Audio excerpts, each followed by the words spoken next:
जिनको आप सब लोग मुझसे ज्यादा जानते हैं, आपके बहुत लोगों के परिचित भी हैं, बड़े भाई श्री अनिल अग्रवंशी जी, मैं उनको बुलाता हूं, वे आए और आपको ठहाकों के महासागर में गोते लगवाएं। तुम्हारी शख्सियत से ये सबक लेंगी नई नस्लें, वही मंजिल पे पहुंचा है जो अपने पांव चलता है, मिटा देता है कोई नाम तक भी खानदानों का, किसी के नाम से मशहूर होकर गांव चलता है। एक बार यहां से वहां तक दोनों हाथ उठाकर ताली बजाएं, ठहाकों के बादशाह बड़े भाई श्री अनिल अग्रवंशी जी। मां सरस्वती को नमन करता हूं, पावन मंच को प्रणाम करता हूं और आपकी उपस्थिति को नमन करता हूं। एक आदमी ने ताली नहीं बजाई, इतनी शालीनता से नमस्ते करी थी मैंने, और कर ले बड़ाई मेरी। अंतर्राष्ट्रीय कवि बजाई किसी ने ताली? आप सब जानते होंगे अनिल अग्रवंशी देश के कोने कोने में गया, मैं आज तक कोने में नहीं गया। मैं किस लिए कोने में जाऊं जब यहाँ शालीमार में कार्यक्रम हो रहा है। लेकिन एक बात पे आप तालियां जरूर बजाओगे, क्योंकि शालीग्राम और शालीमार में ज्यादा फर्क नहीं है। ये मंदिर बन रहा है हमारा शालीग्राम, एक बार तालियां बजा दो जोरदार। ये महिलाएं बैठी हैं इतनी सर्दी में शांति से, कितनी बढ़िया बात है। रेखा जी मेरा परसों कवि सम्मेलन, एक कवि सम्मेलन में एक लुगाई 15 मिनट से गुस्से में घूर रही मेरे को, आई होगी घर में कलेश करके, मेरे को क्या लेना देना। मैंने पूछ लिया, मैंने कहा बहन जी मुझसे कोई गलती हो गई क्या? बोली नहीं, तेरी शक्ल मेरी सास से मिलती है। महासागर में गोते लगवाएगा, मरवा दे ठंड में महासागर में गोते लगवाएगा। पर ये दीपक का लिए एक बार इसलिए ताली बजा दो, इतनी ठंड में इतना बड़ा आयोजन करना इतना मुश्किल से, और ये आपको भी सल्यूट है कि इतनी सर्दी में सब आप लोग आए। एक बार दीपक के लिए जोरदार तालियां बजा दो। ये आपके क्षेत्र का वो सितारा जो पूरी धरती पर इस टाइम पूरे हिंदुस्तान और भारत की सीमाओं में ये काम कर रहे हैं, बड़ी बात है भाई साहब।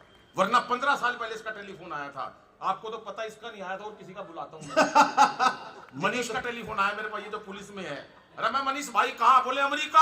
मैं किस लिए? बोला कवि सम्मेलन में। मैं यार कितना झूठा आदमी है, कवि सम्मेलन में मैं आज तक साला शालीमार तक नहीं गए, वो अमेरिका पहुंच गया। एक महीने बाद फिर फोन करा, मैंने कहा कहाँ? बोले स्विट्जरलैंड। मैं यार पिछले महीने अमेरिका, अब की बार स्विट्जरलैंड, मेरे को शक हो गया। मैं घर गया, घंटी बजाई, इनका बेटा आया। मैं बोला पापा कहाँ है? बोला भीतर मम्मी के साथ बर्तन मान जाए। मैंने वहीं से टेलीफोन करा। अरे मैंने कहा मनीष कहाँ? बोले कनाडा। तू कहाँ? मैंने कहा दरवाजा खोल, कनाडा के बाहर खड़ा हूँ। बजाओ एक बार ताली साहब, क्योंकि हंसना हंसाना आदत है मेरी, अपना बनाना आदत है मेरी। लोग तो मुंह फेर के चल देते हैं, आवाज देके बुलाना आदत है मेरी, आवाज देके बुलाना। रेखा जी बैठी है, प्रणाम करता हूँ। आदरणीय आदेश जी बैठे हैं, आज से नहीं जानता मैं आदेश सर से। आपको इतने मतलब एक संक्षिप्त कार्यक्रम में इतने बड़ी हस्ती का आना, मुझे लगता है कि सारा सदन एक बार आदेश जी के लिए हाथ खड़े करके तालियां बजाए। अद्भुत जलवा उनका, और इतना प्यार करते हैं वो कवियों को भी। आज से नहीं जानता रेखा जी, मैं 1912 से जानता हूं आदेश जी को। पिछले जन्म में फूफा जी थे मेरे। मैंने जब ही सोचा फूफा जी की कोई बात नहीं है, डांटते बहुत थे मेरे को। मैं उसी टाइम भगवान से कहती थी, एक भगवान एक टाइम ऐसा लाइयो जब मैं मंच पर कविता पढ़ रहा हूँ और फूफा नीचे बैठ के सुनता हूँ। तालियां थोड़ी है, मजा नहीं आ रहा मेरे को, सर्दी जरा भगाओ, जोरदार तालियां बजाओ, क्योंकि ज्यादा देर का टाइम नहीं है, 10 मिनट में गर्म करना चाहता हूँ। सुरेश बाबू बैठे हैं, प्रणाम करता हूँ। और हमारे संजय बाबू, हमारे नए बाजार की और शालीमार की शान, आदरणीय मंगत राम सिंगल जी के बेटे संजय बाबू, दोनों के लिए एक बार जोरदार तालियां बजाओ। ऐसे लग रहे हैं दोनों जैसे मुरली मनोहर जोशी और अडवाणी बैठे हूं। कोई खास बात नहीं है, मोदी जी ने किनारे बिठा रखे हैं, ऐसे बैठे हैं। मोदी जी का जलवायु कुछ हो रहा है। 4 पंक्तियां देता हूं कि सत्ता को संभाल। क्या रहे सर, आप भी बैठे हो, एक बार खड़े होकर तालियां भाई के लिए बजाओ। देखो इतनी ठंड में इतनी दूर से आना, एक बार खड़े हो भाई। जय किशन गोयल, जय किशन गोयल जी हमारे भाई, लेकिन अद्भुत एक व्यक्ति तो है कि सत्ता को संभालते ही मोदी ने ऐलान किया। सत्ता को, बलराम जी कहां गए? नहीं, मैं उठने को थोड़ी ना कहा था, बैठे रहो। मतलब बुद्धि थी, खड़े हैं। यही तो है नेताओं का, जरा सा एक भाव दे तो खड़े हो जाते हैं आदमी। खड़े नहीं होना भी इलेक्शन थोड़ी ना है। ये सत्ता को संभालते ही मोदी ने ऐलान किया कि खुद नहीं खाऊंगा और खाने नहीं दूंगा मैं। और मोदी जी का कोई मुकाबला नहीं है। 2 लाख करोड़ का लोन लेकर आए जापान से मोदी जी। कितना? 2 लाख करोड़ का। बदले में देके आए गीता माता। 50 साल का लोन है। 50 साल बाद जब वो लोन नहीं उतरेगा तो जापानी गीता माता को खोल के देखेंगे, उसमें लिखा होगा क्यों व्यर्थ चिंता करते हो। तुम्हारा क्या गया जो तुम रोते हो, जो आज तुम्हारा है कल किसी। हाथ खड़े करके ताली बजाओ साहब। कि सत्ता को संभालते ही मोदी ने ऐलान किया कि खुद नहीं खाऊंगा और खाने नहीं दूंगा मैं। और अखिलेश बोले अब जिंदगी में राहुल को अपनी ये साइकिल चलाने नहीं दूंगा मैं। अमित शाह बोले चाहे कोई भी जुगाड़ करूं, गवर्नमेंट किसी को बनाने नहीं दूंगा मैं। और अब चौथी पंक्ति पे हाथ उठा के तालियां चाहिए, स्कोड रोमियो योगी जी का याद करना। अमित शाह बोले चाहे कोई भी जुगाड़ करूं, गवर्नमेंट किसी को बनाने नहीं दूंगा मैं। और योगी जी ये बोले मेरा नारी से क्या लेना देना, खुद ना पटाई और पटाने नहीं दूंगा मैं, खुद ना पटाई और पटाने नहीं दूंगा मैं। अद्भुत लोग हैं वो। हम तो हरियाणा के कितने लोग जरा हाथ खड़े करना, सारे हरियाणा के और इकट्ठे हो रहे हैं। अरे एक से एक हरियाणा के भाई साहब, हमारा ताऊ हो, ताई हो, लड़की सब हाजिर जवाब। मैं तो अभी मधुबन चौक पे खड़ा, 3 लड़कियां खड़ी बस स्टैंड पे, एक दिल्ली की, एक लखनऊ की और एक हमारे हरियाणा की। एक मंचला घूरता हुआ आया, पत्थर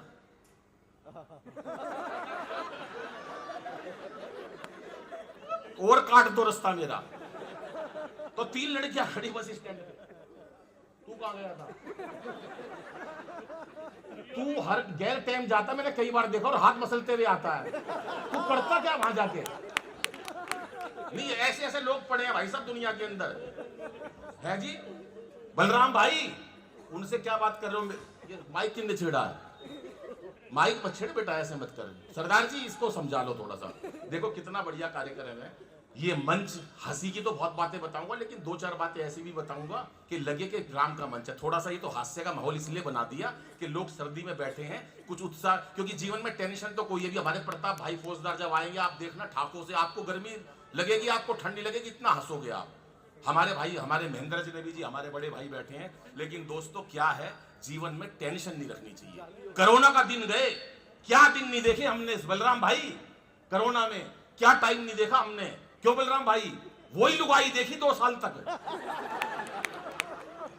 काम वाली आती नहीं थी, लुगाई नहाती नहीं थी, मेकअप का सामान खत्म हो गया। तू ही थी मेरे साथ, लुगाई को पहचानने से मना कर दी लोगों ने। सच बता रहा हूं भाई साहब, इतने लोग कोरोना से नहीं मरे जितने लुगाई की शक्ल देख के मर गए। एक दिन तो मेरे से कह रही बेसन पकोड़े खाऊंगी, बेसन लेकर आ। मैं पकोड़े खाएगी, बेसन लेकर आ। पुलिस डंडे मार रही है बाहर। मोदी जी ने लठ लगा रखे हैं, दे लठ पे लठ पड़ रहे हैं। बोले चुपचाप चला जा, बेसन लिया, पकोड़े खाने का मन है। बाबूजी मैं सच बता रहा हूं, बेसन लेने गया था, सूजी लेके आया। मार मार के सुझा दिया पुलिस वाले ने। बोली लिया आया मैं, बना ले हलवा, सूजी लाया हूं। तो टेंशन नहीं रखनी है, हमेशा मस्ती से रहना है। टेंशन रख के क्या करोगे साहब? हर आदमी टेंशन में बैठा है। मारा एक बैठा टेंशन में, तू टेंशन में क्यों बैठा है? बोले अनिल भाई एक दिन सारी दुनिया मर जाएगी। अरे मैं टेंशन में क्यों बैठा है? तू दुनिया तो मरेगी, तेरा ठेका थोड़ी ना भगवान देखेगा। बोला नहीं अनिल भाई, एक दिन ये सारी दुनिया मर जाएगी। तो मैं कहा तू टेंशन में क्यों बैठा है? बोला जो सब तो आखिरी में मरेगा उसने शमशान घाट कौन लेके जाएगा? कर लो, किस किस की टेंशन दूर करोगे भाई साहब? तो 3 लड़कियां बस स्टैंड पे खड़ी, वो एक दिल्ली की थी, एक लखनऊ की थी, एक हरियाणा की थी। एक मंचला घुड़ता हुआ जा रहा, पत्थर पे पांव लगा, नीचे गिर गया। तो पहले दिल्ली वाली उसको, लखनऊ वाली क्या बोली, थोड़ा अदब का शहर है ना, ओहो चोट लग गई बेचारे के। हरियाणा दिल्ली वाली थोड़ी एटीट्यूड वाली, बदतमीज कहीं का। मारा हरियाणा की, और ताड़ ले अपनी बुआ ने। ये है हमारा हरियाणा। अरे मैं तो मेट्रो में बैठा, ताऊ मिल गया मेरे को, मेरे से बोला छोरे बलबीर का है। मैं ताऊ, मैं बलबीर का कोनी, पर ताऊ के कहां चैन? अरे बोला बलबीर का है। मैं ताऊ 3 बार मना कर दी, मैं बलबीर का कोनी, पर ताऊ के कहां? ताऊ तो ताऊ था हरियाणा का। बोला बलबीर का है। मैंने गुस्से में कहती हाँ बलबीर का हूं। बोला होगा भाई बलबीर का, पर तू लागता कोनी। कोई मुकाबला नहीं हमारे हरियाणा का साहब। 5 आदमी चुनाव करे उन्होंने, बोले पाकिस्तान निपटाना है। बोले कौन निपटाओगा? बोला एक तो बाबा रामदेव।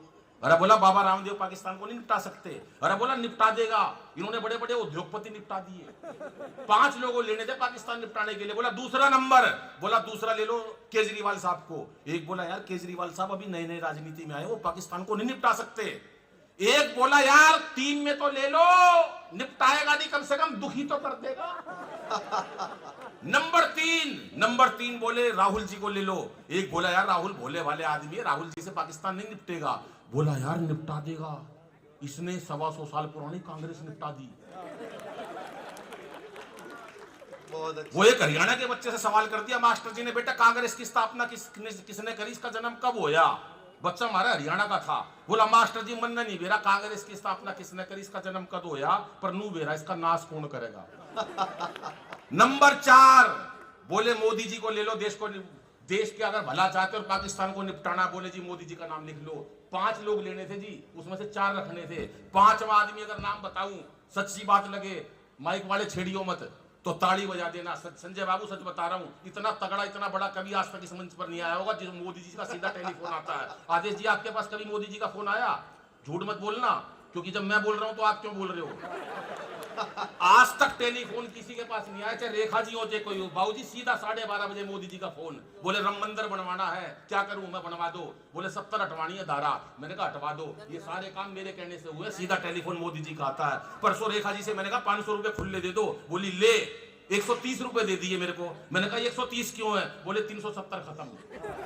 कर लो नेताओं की बात, बजाओ ताली एक बार साहब, क्योंकि चेहरे पर हंसी और दिल में खुशी होती है। चेहरे पर हंसी और दिल में खुशी होती है, सही मायनों में यही जिंदगी होती है। और हंसना किसी इबादत से कम नहीं, किसी और को हंसा दो तो बंदगी होती है। 1-2 मुक्तक राम की ओर अपना स्थान लेता हूं साहब। राम ने जो आज जो मंदिर बन रहा भव्य, जिसके लिए हम आए हैं, सिर्फ 1-1 मिनट के 3 मुक्तक और अपना स्थान लेता हूं कि कितने बरसों से आंसू बरसते रहे। 500 साल का ये, अब ये उस काम पर आ गया हूं जिस कार्य के लिए हम आए हैं। ये तो हंसी ठाके आपके बीच में थे, 1 घंटा और आपको हंसा सकते थे, लेकिन ठंड बहुत है और पूरी टीम है। 3 मुक्तक सुनाकर अपना स्थान लेता हूं। सर सुनिएगा सुरेश बाबू, कि कितने बरसों से आंसू बरसते रहे, तंज अपमान के हमको डसते रहे, लौट कर फिर यहाँ राम कब आएंगे, लौट कर फिर यहाँ राम कब आएंगे, दर्शनों को ये नैना तरसते। प्रीति जी आपका स्वागत है। पूर्व मेयर हमारे बीच में, एक बार जोरदार प्रीति जी के लिए तालियां बजा दीजिएगा। प्रीति जी वो कर्मठ कार्यकर्ता भाजपा की और हमारी छोटी बहन की तरह है। ऐसी रेखा जी हमारे परिवार की सदस्य हैं। आदेश जी का हमेशा प्यार मिलता रहा है। संजय बाबू बैठे हैं, सुरेश जी बैठे हैं, हमारे बीच में जैक्सन भाई बैठे हैं। बस 2 मुक्तक और सुनाता हूं साहब कि कितना सुंदर सजा राम का धाम है। तालियां हंसी पे ही नहीं आनी चाहिए, इन बातों पे उससे भी ज्यादा मिलनी चाहिए कि कितना सुंदर सजा राम का धाम है, हर जुबां पर बसा राम का नाम है, सारी दुनिया ही अब राम में हो गई, जिस तरफ देखिए राम ही राम है, जिस तरफ देखिए राम ही राम है। और अंतिम मुक्तक पढ़ता हूं साहब, और ये समर्पित करता हूं आदेश जी को, प्रीति जी को, रेखा जी को और जैक्सन जी को। ये आप चारों के लिए और आपकी तालियां कि राम को लाने वालों का आभार है। तालियां नहीं बजाई साहब, कि राम को लाने वालों का आभार है, प्यार उनसे जिन्हें राम से प्यार है, प्यार तुम भी रहो, प्यार हम भी रहें, प्यार तुम भी रहो, प्यार हम भी रहें, इस दफा देखना 400 पार है, इस दफा देखना 4। जय श्री राम, जय श्री राम। और अंत में 4 पंक्तियां इस संस्कारों की, क्योंकि संस्कारों का हमारा देश, हमारा प्यार, हम बेटियों को गर्भ में मार देते हैं। जब 4 पंक्तियां कहना चाहता हूं। आदरणीय सरदार जी बैठे हैं। ये वो मंच जहां एक मुसलमान कविता पढ़कर गया, ये वो मंच जहां प्रताप फौजदार जी बैठे हैं, ये एक मंच जहां पर ईसाई जैसी शक्ल की लड़की बैठी है। नहीं, लड़की चाहे किसी की भी हो, शक्ल इसकी ईसाई जैसी है। अंग्रेज का घाट कौन है या? मैं बोला इतना सुंदर दिखती हो, इतना सुंदर लिखती हो। बोली भगवान ने मेरे को अपना हाथ बनाया है। मैं बोला मैं कौन सा गूगल पर डाउनलोड कराया था। 4 पंक्तियां बेटियों के लिए कहना चाहता हूं कि इसे बेटा बना पालो तो इतिहास छू लेगी, इसे बेटा बना पालो तो ये इतिहास छू लेगी, करो विश्वास बेटी पर तो ये विश्वास छू लेगी। कभी जीवन में बेटी को नजरअंदाज मत करना, जरा से पंख खोलोगे तो ये आकाश छू लेगी, जरा से पंख खोलोगे। धन्यवाद, नमस्कार।